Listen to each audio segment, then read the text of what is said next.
I spent so many hours this summer strategizing and planning for this season, and now it has been close to a month, and I want to show you my strategy and also how it has been worked out, and also talk about if I will keep this going or change a little bit, and also monitor which players will stay in the gallery and which players will move, because I spent over 5,000 euros on early access in-season players, and as you can see on the screen right here, I've bought tons of them. I can just fast scroll through everyone here, and my strategy coming into this season was very simply to use my very strong classic season cards and combine them with my new in-season investments. As you can see here, this is just an example for the upcoming game week 510. Where we have my Manchester United boys here with Andrea Onana, Casemiro and Rashford, all classic cards because they have a very favorable fixture. And then we have in-season cards besides them. The same here, if we scroll down, we have one classic season card in each in-season lineup. And also scrolling even further down, we can see it here as well. And that is my identity, that is my strategy. And I thought that would be something that I could use to my advantage because I have some high experience Manchester United players and also some high experience Stuttgart players and also a lot of good goalkeepers with high experience. And so far, or in today's video, I want to show you how it has worked out and also talk more about the strategies for the upcoming months, because this will be the first episode of this season when it comes to the monthly overview. And also, if you are brand new to Sorare, remember to check it out using the affiliate link. I'll have one linked first in the description where you'll get 50 euros after buying 5 cards. That is much appreciated. And also leave in the comments how your season has been going so far, because I was sure from day one that I wanted to focus the most in season, although I also play in classic season, but the majority of my investments have been in season. And if we go over here and if we scroll all the way down, I have invested 5,928 euros, and so far this season we have gotten a return of 480 euros, which is a little under 10% in ROI, which is in my opinion isn't that bad. And also if we go through the different game weeks, I want to talk more about that as well. And also something to take into consideration is now is arguably the best time to actually play in the in-season competitions because all the cards aren't minted yet. And as you can see through my different lineups here, if we go to my SO5 results, we can see here the first game week we got 211 euros, which is in my opinion is a pretty good start, although we were guaranteed some money in this competition right here. So that is also something to take into consideration. The first game week was very easy when it comes to getting cash. I just had to put out a lineup and then I received cash in the La Liga in-season Division 1 competition. Unfortunately, we got relegated from there, but we also got some cash here in the Division 2 in the Premier League with my Manchester United boys, which is just lovely. And also in this series I want to go through my galleries hero, zero and also everything in between that, because I want to show you and also talk a little bit about my investments and which players have worked out and try to find some similarities with the good investments and also the bad investments and try to learn from it. So I will also go through that in a second, but I want to just have a quick overview because game week 502 we had some utility, and in game week 504 we also had it, where we had one winning lineup here, which is pretty nice, where we got 123 euros, which is also very good. And also I think we had a midweek here. Yeah, we had a midweek with our La Liga boys, which is of course lovely. We got some cash here, 60 euros and also 25 euros. And also if you see here, we also get a lot of boxes, around 5 boxes in average each game week, which is also very nice. And this game week as well, the last game week, we also did pretty well in Champ in season, yeah, or PL in season. We got a box and then we got cash in Champ in season. And now I want to go through the investments that have paid off and the investments I've done a mistake on. And like just going all the way to the top, we can also see that we have gotten some rewards in terms of cash. All these cards here are from crafting, and not just from crafting, they are also from, I think it was like a 5% chance or a 10% chance of getting a card when you bought the early access card before the start of the season. And it was also like a 90% chance of getting an essence. So therefore, or I think you also could get multiple essence. I think it was from 1 to 5, but that doesn't matter too much. My point is that these guys I got from that, and also later or further on in the season where we crafted cards from our reward boxes. And as you can see, we haven't gotten that lucky, to be 100% honest. We got Ederson, which haven't had a good start of the season for Atalanta. Buonanotte, because we bought Dunk. And also Walton, which was a DMP goalkeeper worth €10, but then he got his starter spot for Ipswich, and then we sold him. Lubete, Schäfer, Mota, Moder, and Smallbone are tier 5s. So in one way I've been a little bit unlucky here as well. It could have been a lot better, but we can't complain. And the players I want to give a shout out to specifically, and signings I've been very happy about, or I can actually start with the signings I've been very unhappy about, and that is first of all signing Ian Madsen. Looking back at it, a big mistakes from my side, and yeah, I can't complain about the prices going down when the players doesn't play, of course, so therefore he have gone down a lot, and that is mainly because I didn't think Dinho would have such a good start of the season. And scrolling further down, Nick Pope, great purchase, but he hasn't been doing too much for me in terms of getting rewards. Sørloth, a little bit surprised that he wouldn't be more nailed. Takefusa Kubo, not as good as I expected.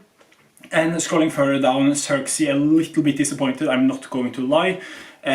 Kobe Mainu, pretty happy with that, but the player that I'm the most happy about, and an investment that I got a little bit roasted for over on Twitter actually, and that was Chris Wood. Here, Chris Wood, I bought him for €18, and he has already close to 300 in ROI. Of course, it's a small investment because I didn't think he was going to be that important for me this season. He is the forward that is carrying the teams. He has had a very good start to the season, and that is probably one of my most favorite signings, besides Sivera, the goalkeeper from Deportivo Alaves. He have now close to 50% ROI, but keep in mind I purchased him for a lot more compared to a player like Chris Wood. So I'm very, very happy with him as well. He has been so good for Deportivo Alaves at the start of the season. So I have a lot of hope for him for the rest of the season in general. And also Angelo Stiller, not too great, although he have taken home some cash, which is of course very, very nice. And probably the biggest disappointments overall, in my opinion, it should be if we scroll further up here, I need to just get a quick overview, and Kunku probably, because he isn't starting in the Premier League, although he will get Europa League utility for me, and also Cole Palmer is apparently injured, so he is a little bit of a zero in that way. And scrolling further up, we also have players like Budimir, a little bit of a disappointment, Bryce Mendes, big disappointment, although he have brought home some cash, surprisingly, I didn't know he did that. And also probably the biggest of them all is İlkay Gundogan. It's such a big disappointment that he left Barcelona, and now he has moved to Manchester City, where he won't be as nailed as he were.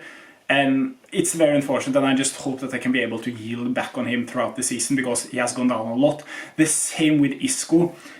These are players that have gone down altogether €400, and that is a huge sum, because Isco were predicted to be back, I think it was right before the international break or right after the international break. But he has now needed to do another surgery for his injury, so hopefully that surgery goes very well and he will be back soon. But it's a little bit crisis, I'm not going to lie. And also with İlkay Gundogan, a little bit of a crisis there as well, and I didn't manage to sell them because I thought their price was a little bit too good to be true, and I know when they're fit, when they're starting, they are really good players. But currently, very unlucky with the injuries there, and in my opinion, nothing I can do anything about. That the injury takes longer to recover from than everyone, the expert, anticipated. I am not an expert there in that field, and I'm just listening to the experts, and when they do a mistake, I need to just listen to it. And of course I took a risk with Isco because I know when he were fit he could probably double in price because he's that good of a player, but unfortunately it didn't pay off. So overall, as I said at the start of the video, we have spent close to €6,000 and we have earned back just in rewards €480 so far. So at least we are covering for the losses of İlkay Gundogan and also Isco.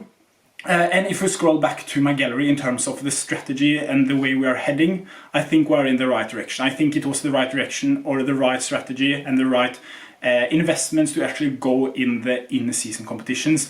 And to be fair, I would have also had Gundogan in classic season cards and also Isco in classic season cards, so that isn't the main problem. But the risk with going in season, and as I've talked about a lot with people complaining about the classic season competitions, there is a high risk because when you purchase in-season cards, you are paying a premium, and that premium needs to be ideally paid off in the first season. And for example, with Isco and İlkay Gundogan getting, for example, Isco getting a long injury now, let's say if the surgery goes wrong, he may not play before the winter, and that is crisis for my gallery because I paid a huge premium on him to get him fit enough to actually play and contribute in my in-season lineups. Of course, I can yield that money back later, but like it's a gamble in one way, and it could of course work out if you are lucky with your signings. I feel like I've been a little bit unlucky with some of my signings, and especially with Gundogan, expected to be the main man in midfield for Barcelona, and then out of nowhere he isn't prioritized and the club wants him to get out. Of course, ideally, he would have gone to another club than Manchester City because it's very, very competitive to get into that starting 11. But I think he'll do very well, and it's still early days. But a player with Isco, like Isco, it's a little bit of a crisis, and therefore I want to just state that out there. It isn't that easy to go into the in-season, at least in my opinion, and there is some high risks here if you want to do really, really well. And for the future, I think now, because I've invested a lot here, my goal now is to just yield as much as possible, and also try to invest along the way. When we win, try to reinvest and try to be in a state where we can just yield with my current gallery. But in my opinion, I don't think I have a good enough gallery to do that yet. So that is the plan for the future. And also in terms of essence, which is also going to be a big part in this project, and also the credits we will get in the reward boxes. We are currently sitting at 33 essence, which is pretty decent. We could potentially craft now, but I think I want to wait to tier 3+, and let's just say we get a banger there. For example, let's see we get a player worth 200 euros. Like, it's a big difference, and as you can see here, we haven't been too lucky with our rewards. So one positive to look at is that there have only been 3 game weeks, like real game weeks. If we go to the SO5 results, we have of course had a game week 502, we have had a game week 504, we have also had a game week 506. So in my opinion, that is 3 weekend game weeks. And then we also have had a midweek, so we haven't had like a full weekend. But so far the August, we have actually had half of August of utility. We started off here and then we ended off here. So half of a month, around 490 euros. We can't complain about that. But the big worry here is players getting injured and etc. So therefore we will try to find a way to get back. And also one big worry here that we need to look out for in the future, that was an accident with these in-season cards, is because I think getting promoted is very hard and getting relegated is very, very easy in the in-season competitions, because of course the classic season competitions are more competitive, but there are more participants. The participants that play in the in-season are normally a lot better when it comes to the average score for actually staying in the division compared to classic season. The only reason is because there is like 10 times as many players in the classic season competitions, or close to that. So therefore, in my opinion, it's a little bit crisis in my gallery specifically. For example, here we can see in Division 1, like my main team here, we are in Division 2 in Premier League, and then we have 2 teams in Division 4. And this isn't me not prioritizing this. I have had full strength lineups here. But, for example, the 3-0 battering by Liverpool is also a big part in that. And also scrolling further down, I have only gotten relegated from the start of the season, and I have still managed to yield. I've still managed to yield this amount of money, and that is just incredible in my opinion, because I've gotten relegated like 3 to 5 in-season lineups each weekend, gotten relegated and relegated and relegated. But there have been some few lineups where I have actually managed to pick the best players, and the stars have aligned, although we haven't gotten any huge scores, but we have just gotten enough to yield week in and week out so far. We have 4 out of 4 in terms of competitions, although it's the international breakdown, so I have a big doubt that that will keep on happening. And that is something I'm very happy about. But my players, my signings, that is my weakness so far, because my signings haven't been good at all. It was the complete opposite last season. My signings were spot on, but I couldn't use them the right way in the divisions. This is the complete opposite. And also in La Liga here, we started off in Division 1, Division 2 and Division 3. Now we are in Division 2, Division 3, Division 4. And that is a very, very worrying sign, like very worrying. And that also shows that my team building, like my lineup building, has been pretty good. But in terms of my decision making when it comes to signing new players, haven't been good at all. So therefore I will show you some new signings also that we have bought in recent time, because we have made some gallery changes and I want to show you where we are currently heading at. And also scrolling even further down in Champion, here we are actually not too bad. Like, I have prioritized Champion more and more. We have a Division 1 team, and that is very good. And like this division, Champion Division 1 is like my main point. If I get relegated there, it's complete crisis. Like, my goal is to get every single in-season team into Division 1, or at least one in each scarcity, which I prioritize, or region I prioritize. So that is like my main plan. So far it hasn't worked out. And also in terms of my club, as you can see here in Rare, in recent time I've signed some new players, and in my opinion, I think these will be huge upgrades. Ugarte for Manchester United, huge. Jeremy Doku, a very good forward. Unfortunately, haven't had the best scores, but we know when he finds his form, he can have those incredible peak scores, and he's a very, very peaky player. And as we saw at the end of last season, he had those bad runs, but he had those purple patch form runs, which you just love to have him in your team.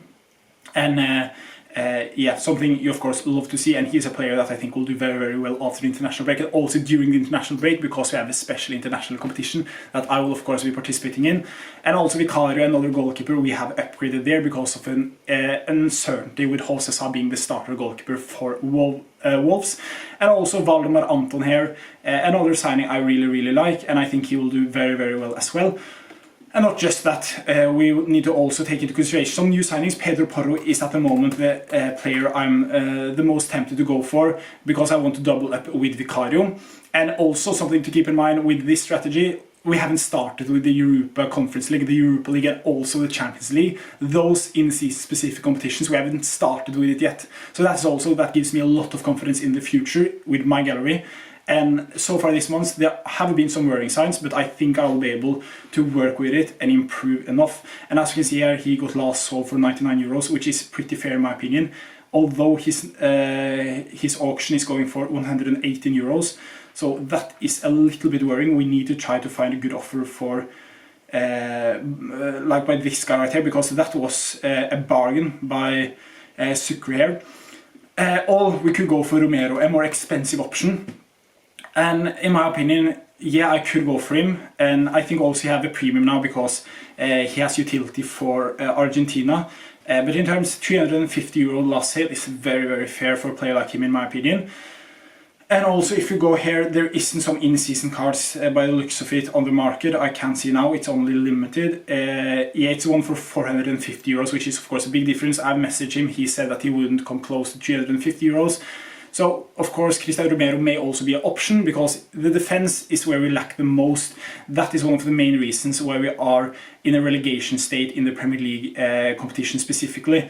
And that is something we want to get out of course. And that is like my plan, my goal. And if we go to Premier League here, as I showed you earlier, like we have two teams in Division 4, and one of the main reasons is our very, very bad defense. We need one really good, and it could be Romero or Pedro Porro. It could also be Ruben Diaz, which is a player I really, really like.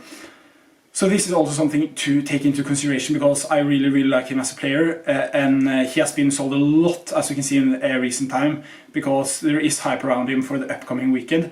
And if we go to auction, 270 euros, wow, okay. So there is also one card on the market here by the looks of it.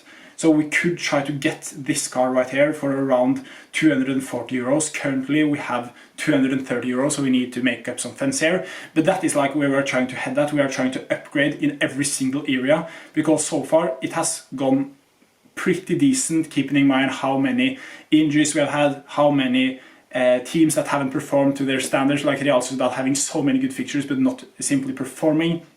And a lot of that, I haven't talked enough about Bryce Mendes and etc. He has been one of the biggest disappointments in my gallery, also Takefusa Kubo. So definitely something we need to monitor in the upcoming weeks. But at the moment I'm in a state where I think every single signing, or almost every single signing, will become good eventually. And I don't think I'm in a hurry to sell these guys, because I know I have an entire season to yield back as much as possible on every single one of these guys. And there will of course be bad investments, but my goal is to earn that back in the long run. And we have only been like, I think, around 5 to 10% in the season of the new 2024-25 season, and there is so much utility left. And also, when we look at where we are currently playing in the it's the international break, and I got a little bit thrown off here because I saw Harry Sotar playing, and he is currently having a decent performance by the looks of it. One foul isn't great, but he loves to get those passes points, which is just incredible. We love to see that. And yeah, he has also lost a duel, he has also won a duel, and he has also lost some possession. But Harry Sotar is such a beast for us, for Australia, I mean. and yeah, hopefully he can keep it up and get around 60 plus or close to 70 or 80 would be lovely from Harry Sotar, and this will be the team. I have some high hopes here, and also specifically for the upcoming game week we also have some utility in the Fighter Special or All-Star Special, where Jan Oblak actually have 2 games. I didn't know that, so that is nice. And yeah, these will be the guys playing it there. And then we have this one right here. This will be the fighting special, where we will try to prioritize, but since this is an in-season video, I want to show you my in-season lineups here. Don't keep this into consideration because this is Kylian Mbappe to Glory specific team. And yeah, this is like the main 2 teams in the International Night Special competition, which is also a huge bonus for my in-season investment. Where we have this team right here, which looks pretty strong, and also the main team right here. And it looks out of this world. Nyland, David Raum, Bruno Fernandes, Sørloth, and also Jeremy Doku captain. And yeah, that is my plan, and so far it has gone pretty decent. Leave your comments. Have you got all out on in-season, or do you think to just stay in the Classic season competition? Because in my opinion, I think Classic is so extremely underrated still, although it's competitive, although it's not as much utility, especially in the international competitions. But in general, I think Sorare have gotten it close to spot on, so therefore I'm of course interested to hear your thoughts and what you are thinking about doing in the future. But for now, you at least know what I'm going to be doing, and I will of course catch you in the next one. Bye bye, and take care. Peace.